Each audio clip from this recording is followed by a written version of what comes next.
Say that we've seen it, and so we all got a chance to do it. So you were at the relay? Yeah, we were. Did you meet the guys afterward, Zach?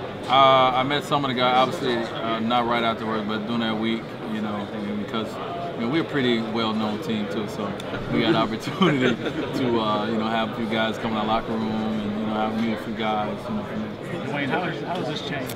Huh? What's been your person to DeMarcus this year? Well, he's grown. You can see he's maturing. And he's always been a phenomenal player.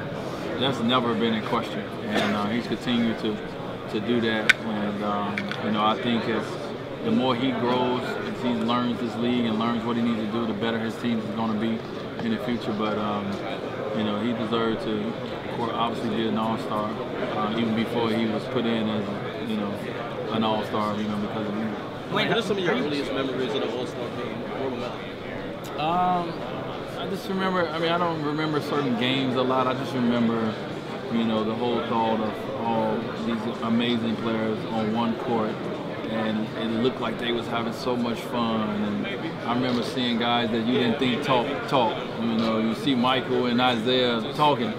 You didn't think that growing up in Chicago with the Pistons. You didn't think that would have happened. And I remember thinking, man, that is so cool, and you would love, obviously, to experience it one day. So to be my 11th year in a row experiencing, this environment, it's pretty darn cool. Dwyane, when you were a free agent back in 10, and LeBron goes to you, how much recruiting did you do to get him to Miami? And how do you look at recruiting anyway in terms of how players try to recruit? Well, I think recruiting is fine. I think if you helps.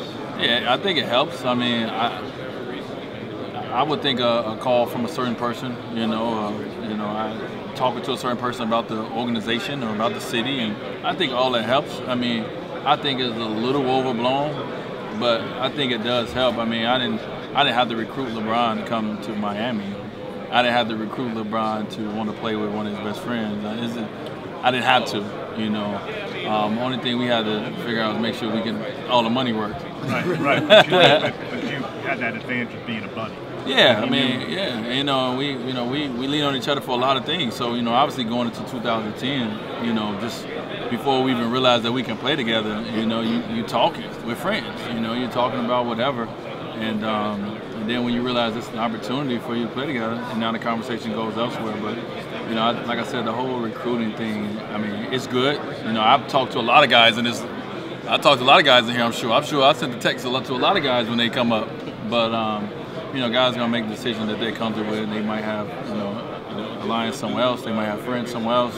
Or whatever the case may be, they're going to make the decision. Dwyane, as the team gets ready for the postseason push, is there anything you do different these days in terms of preparation come playoff time? I think in Miami, our preparation is pretty consistent. From championship year to 15-win season, our preparation is pretty consistent in what we do. I think for us, coming in back into the season, but I don't even know our record. 8 games under 500, 9 games. I think we have to not look at our record, not worry about what our record is, but focus on the 30 games and focus on playing better and try to solidify a playoff seed. Does the playbook get bigger?